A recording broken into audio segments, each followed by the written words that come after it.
মাননীয় প্রধানমন্ত্রী দেশে এটা তার দেশ, এটা এটা জাতির জনকের কন্যার দেশ। জাতির জনক এই দেশকে এনেছেন, তিনি এই দেশে ফিরবেন। কি করবে? মুসলমান, বঙ্গবন্ধু বলেছে একজন মুসলমান একবার মরে, তিনবার মরে না। তো মাননীয় প্রধানমন্ত্রী ওই তারই কন্যা, তারই অরুষজাত কন্যা, তারও একই কথা যে আমি একবার মরবো, তিনবার মরবো না, দেখি কি করতে পারে। ফাঁসি দেওয়া দিবে, দেখ, ঠিক আছে। তো মাননীয় প্রধানমন্ত্রী এতদিন বলছে যে মাননীয় প্রধানমন্ত্রীকে দেশে আসতে হবে, ফেরত দিতে হবে, দিল্লি না ঢাকা, দিল্লি না ঢাকা।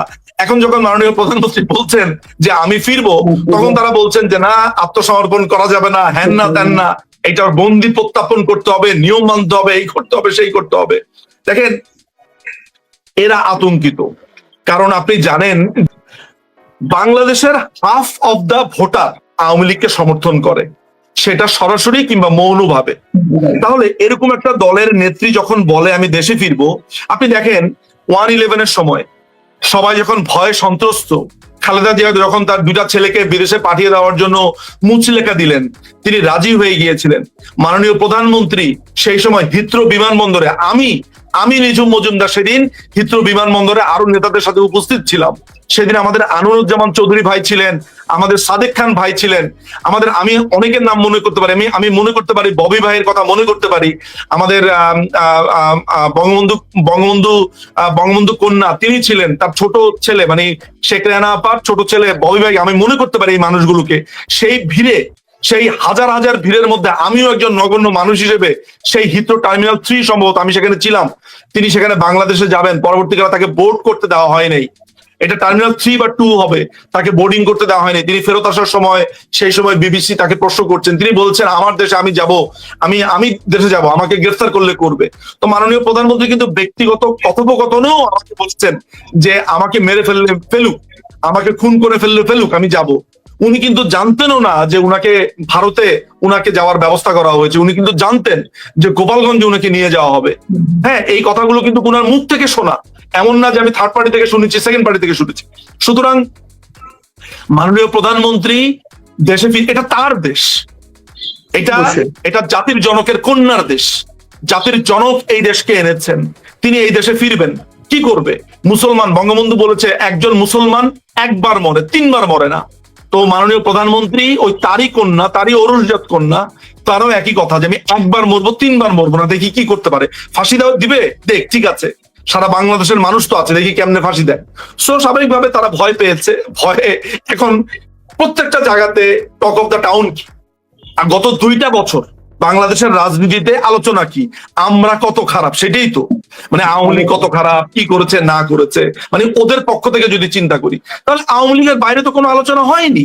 আওয়ামী লীগ তো বরাবরই ওদের কথাতেই, ওদের মাধ্যমেই বেঁচে ছিল, অথচ ওরাই বলে আমরা মৃত। এই হচ্ছে ঘটনার। এবার আমি যেদিন থেকে আমাদের মাননীয় প্রধানমন্ত্রী ঘোষণা দিলেন, এর আগেও দিয়েছেন, কিন্তু এবার যখন ঘোষণা দিয়েছেন তখন আমার ভেতরে একটা কল্পনা, আমি একটা দৃশ্য দেখতে পাই। সেই দৃশ্যটার সাথে আমি আপনার দৃশ্যের সাথে কোনো মিল পাই কিনা আমি একটু জিজ্ঞেস করতে চাচ্ছি। আমি দেখতে পাচ্ছি আমাদের প্রধানমন্ত্রী, মাননীয় প্রধানমন্ত্রী শেখ হাসিনা দেশে ফিরছেন, এবং ফেরার সময় বিমানবন্দর এবং সারা বাংলাদেশের একটা অপূর্ব রূপ আমি দেখতে পাই। সেই রূপটাকে আপনি দেখতে পাচ্ছেন বা আপনার কল্পনায় কেমন করে আসছে? এই স্বপ্ন, এই দৃশ্য নিয়েই আমি আজকাল বেঁচে থাকি দেখে। তো আমাকে আজকে আপনাকে বলতেই হয় আপা, যে সংসার সাগরে দুঃখ তরঙ্গের খেলা, আশা তার একমাত্র ভেলা। আমার একমাত্র আশা, আমাদের একমাত্র ভরসা, আমি আজও যে বেঁচে আছি, এই যে সমস্ত দুঃখ, কষ্ট, যন্ত্রণা, যাকে কেন্দ্র করে, যাকে নিউক্লিয়াস করে বেঁচে আছি, তিনি হচ্ছেন মাননীয় প্রধানমন্ত্রী শেখ হাসিনা। প্রত্যেকটা মুহূর্তে আমার শক্তির জায়গা, আমার যে এই যে শক্তি, আমার যে মানসিক ভাবে যে শক্তিটা আমি পাই এক দেশ থেকে আরেক দেশে, এইখান থেকে এইখানে, এই যে আমি ক্লান্ত হই না, এটা এইমাত্র হই না যে মাননীয় প্রধানমন্ত্রী বেঁচে আছেন, এবং তিনি বেঁচে থাকা মানে হচ্ছে একটা না একটা কিছু হবে। ফলে এই আশা নিয়ে বেঁচে আছি, আমি ওই দৃশ্য নিয়েও বেঁচে আছি যে মাননীয় প্রধানমন্ত্রী দেশে ফিরবেন, লক্ষ কোটি জনতা সেদিন বাংলাদেশকে চেয়ে ফেলবে, এই আশা, এই দৃশ্য, এগুলো নিয়ে বেঁচে আছি আপা। এটাই আমার একমাত্র কল্পনা তাকে ঘিরে। সম্মানিত শ্রোতা মন্ডলী এবং যারা দেখছেন, আমার মনে প্রত্যেকেরই একই স্বপ্ন, এবং শুধু দেখাটা না, আমরা আপনার মতো, আমি বা আমাদের আরো কোটি কোটি মানুষ যারা রয়েছে দেশে বিদেশে, তারা প্রত্যেকেই সেদিন বিমানবন্দরে অথবা যেখানে যেদিন থেকে আপা আসবেন তারা সেখানে দাঁড়াতে চান। একজন এই মুহূর্তে আমাকে আমার আরেকটা ফোনে একটু প্রশ্ন করেছে আপনাকে ব্যক্তিগতভাবে, ব্যারিস্টার নিঝুম মজুমদারকে, সেটা বলেছে যে নিঝুম ভাই, আমি একজন তৃণমূলের কর্মী, আমি লুকানো অবস্থায় আছে, আমার বাড়িঘর সব পুড়ে গেছে, কিন্তু আমি যে ভয়টা পাই সেটা হচ্ছে যেহেতু এটা একটা, এই দেশটা একটা জঙ্গিবাদে পরিণত হয়েছে, আপনাদের কাছে সবার কাছে অনুরোধ, আপনারা যারা বাইরে আছেন অথবা দেশের ভেতরেও যারা আছেন, তারা একটা জিনিস নিশ্চিত করবেন, আমাদের প্রধানমন্ত্রীর যেন কোনো ক্ষতি না হয়। আমাদের প্রধানমন্ত্রী যেন, সরি আমি বুঝিনি, প্রধানমন্ত্রী যেন কেউ কোনো ক্ষতি না করতে পারে শারীরিক ভাবে, যেহেতু সে বুঝাতে চাচ্ছে, আমার কাছে যেটা মনে হচ্ছে, উনি আমাকে এই মাত্র পাঠিয়েছেন আমার একটা ফোনে, যে উনি নিশ্চিন্ত করতে চাচ্ছেন আমাদের মাননীয় প্রধানমন্ত্রী সুস্থ থাকবেন এবং সবল থাকবেন, যাতে প্রতিপক্ষ তাকে কোনো আমি একটা কথা আপনাকে বলি, আমি আপনাকে বিএনপির এক কর্মীর কথা আমি বলি, সে ছাত্র দলেরই ছেলে, তো আমি যেহেতু তাকে একটা দীর্ঘ সময় ধরে ছোটবেলা থেকেই তাকে আমি চিনি, ফলে আমার সাথে তার সম্পর্কটা ছাত্র দল আর ছাত্রলীগের সম্পর্ক না, আমার সাথে তার সম্পর্কটা ভাইয়ের সম্পর্ক, মানে আমি তাকে একেবারে ছোটবেলা থেকে চিনি। তো তিনি আমাকে ফোনে বলছেন, এই কদিন আগেই আমাকে বলছেন যে নিঝুম ভাই, আমার কাছে মাঝে মধ্যে আপনাদেরকে দেখলে অবাক লাগে, মাঝে মধ্যে আপনাদেরকে পাগলও মনে হয়, আবার মাঝে মধ্যে একটু আফসোসও লাগে, মাঝে মধ্যে একটু আপনাদেরকে দেখলে আমি ঈর্ষাকাতর হই। তো অনেকগুলো কথা বলার পরে বলা যে ঈর্ষাকাতর কেন হও তুমি? বলছে এই কারণে হই, বলে ভাই আপনারা কি আসলে মেশিন দিয়ে তৈরি, মানে আপনাদের কি এত সাহস আপনারা পান কোথায়? বলে আপনাদের ছাত্রলীগের ছেলেপেলেরা যেরকম ভাবে রাস্তাতে নামে, যেইভাবে রাস্তাতে নামে, তারা এত মারের পরে, এত অত্যাচারের পরে আপনারা এই 2 বছরে কোনো ভেঙে যান নাই, মানে আপনাদের রহস্যটা কি? আমি বলি আমাদের প্রাণ সঞ্জীবনী, আমাদের যে প্রাণ, যে আমাদের যে ওই যে ডালিম কুমারের যে আছে না, জীবন কাঠি, রূপর কাঠি, সোনার কাঠি, আমাদের জীবন কাঠি হচ্ছে মাননীয় প্রধানমন্ত্রী বঙ্গবন্ধু কন্যা শেখ হাসিনা। আমাদের আরেকজন, আমাদের সাহসের প্রতিবিম্ব হচ্ছে আমাদের ছোট আপা শেখ রেহানা। এই দুইটা মানুষ জীবিত আছে। আমার না, বিশ্বাস করেন যে আমি জানি না কতটুকু আপনার কাছে আবেগ মনে হবে, জানেন, যখন আপার কণ্ঠ শুনি, আমি মাঝে মধ্যে আমি ওনাকে আমি বলি যে আপা আপনার কণ্ঠ শুনেছি, এখন আমার 1 সপ্তাহ 2 সপ্তাহ আমি খুব আনন্দে কাটবে আমার। তো উনি মাঝে মধ্যে হেসে দেন। আমি জানি না কেন আমার কাছে মনে হয় যে ওনার কণ্ঠটাই এমন, মানে উনি এমন একজন সাহসী একটা মানুষ যে আপনি ওনার সাথে 2 সেকেন্ড কথা বললে আপনার কাছে মনে হবে যে এই পৃথিবীর সবচাইতে সাহসী আপনি। আপনি জানেন হুমায়ুন আজাদ তার যে আমরা কি এই বাংলাদেশ চেয়েছিলাম এই গ্রন্থে লিখেছিলেন যে বঙ্গবন্ধু হচ্ছে একটা পাহাড়ের মতো, কোন পেঙ্গুইন, মানে তারপরে যাদেরকে দেখা যায় তাদেরকে তার পেঙ্গুইনের মতো মনে হয়, অর্থাৎ খাটো পামন মনে হয়, আর বঙ্গবন্ধুকে মনে হয় যে সুউচ্চ পাহাড়। আমিও বলি যে বঙ্গবন্ধু যদি হয় পুরো একটা দেশ, সেই দেশের সুউচ্চ পাহাড় হচ্ছে মাননীয় প্রধানমন্ত্রী শেখ হাসিনা। আপনি কি জানেন যে লক্ষ লক্ষ ছেলেরা এই যে হাসতে হাসতে হাসতে হাসতে মাননীয় প্রধানমন্ত্রীর জন্য জান বিলা দিবে? আমি আপনাকে এরকম হাজার হাজার ছেলে, লক্ষ লক্ষ ছেলেদের কথা বলতে পারবো, মেয়েদের কথা বলতে পারবো, যারা মাননীয় প্রধানমন্ত্রীর মতো এরকম বুকে মাতম করতে করতে মারা যাবে। আপনি কি পাচ্ছেন বলেন আপা? আপনি আমাকে আজকে, আপনি আপনার জীবন, আপনি ইচ্ছা করলেই তো এই টক শো করতেন না, যে আপনি আপনার জীবন নানান ভাবে আপনি প্রভাবিত করতে পারতেন। কেন? আপনি সেই ডাকসুর নেত্রী, সেই কত সাল থেকে আপনি আজকে আছেন, কেন আছেন, কার জন্য আছেন? সেই আপনি একবার নিজেকে একবার আয়না গিয়ে প্রশ্ন করেন যে আপনি কিভাবে টিকে আছেন, দেখবেন উত্তর একটাই, মাননীয় প্রধানমন্ত্রী আছে বলে টিকে আছেন। আজকে 5ই অগাস্টে দেখবেন আমাদের এক ভাই আছেন, সিরাজুল ভাই আছেন, উনি প্রায়ই লেখেন জাকার্তা মেথড বলে একটা শব্দ উনি প্রায় উল্লেখ করেন। তারা জাকার্তা মেথড অ্যাপ্লাই করতে চেয়েছে। জাকার্তা মেথড কি? তারা মাননীয় প্রধানমন্ত্রীকে অত্যন্ত নৃশংসভাবে হত্যা করতে চেয়েছে। ওই যে বরিশালের বাউফল থেকে নির্বাচিত হয়েছে শিবিরের মঞ্জু, সে কিন্তু পরিষ্কার ভাবে বলেছে যে তাদের টার্গেট ছিল শেখ হাসিনা। তারা এতটা নৃশংসভাবে আমাদেরকে হত্যা করতে চেয়েছে যাতে আমরা ভয় পেয়ে যাই, যেমন গাদ্দাফি, যেমন সাদ্দাম হোসেন, ওরা ঠিক এই কাজটা করতে চেয়েছিল। আজকে মাননীয় প্রধানমন্ত্রীকে তারা নৃশংসভাবে হত্যা করে আমাদের মনোবল ভেঙে দিতে চেয়েছিল। আজকে মাননীয় প্রধানমন্ত্রী বেঁচে আছে বলে আজকে আমরা কিরকম সাহস নিয়ে আমরা বারবার স্বপ্ন দেখে যাচ্ছি, আমরা বলছি যে এই দেশ আমাদের, আমার বাপ চাচাদের, এই দেশ আমরা শাসন করব। আমি যতগুলো নেতাকর্মীকে দেখেছি জানেন, আমাদের নাসির মোড়ল নামে একটা ছেলে আছে গাজীপুরে, সে ঘোষণা দিয়ে সে আপনার মিছিল বের করেছে। আমাদের ব্রাহ্মণবাড়িয়াতে একটা ছেলে আছে, কি নাম যেন ছেলেটার, কয়দিন আগে সে ঘোষণা দিয়ে সে মিছিল বের করেছে। খুব সুন্দর ছেলেটা দেখে, আমি নাম ভুলে গেছি, আরিয়ান না কি যেন একটা ছেলেটার নাম। এরকম আমাদের বিভিন্ন জায়গাতে আমাদের নেতারা ঘোষণা দিয়েছে।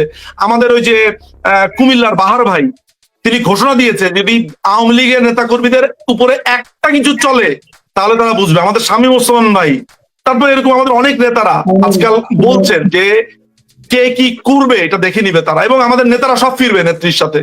সো আমরা তাকে ঘিরে স্বপ্ন দেখি, বঙ্গবন্ধু কন্যাকে ঘিরে আমরা এখনো পর্যন্ত আমরা সেই সাহস সঞ্চার করে বেঁচে আছি, এতটুকু আপনাকে বলতে পারি।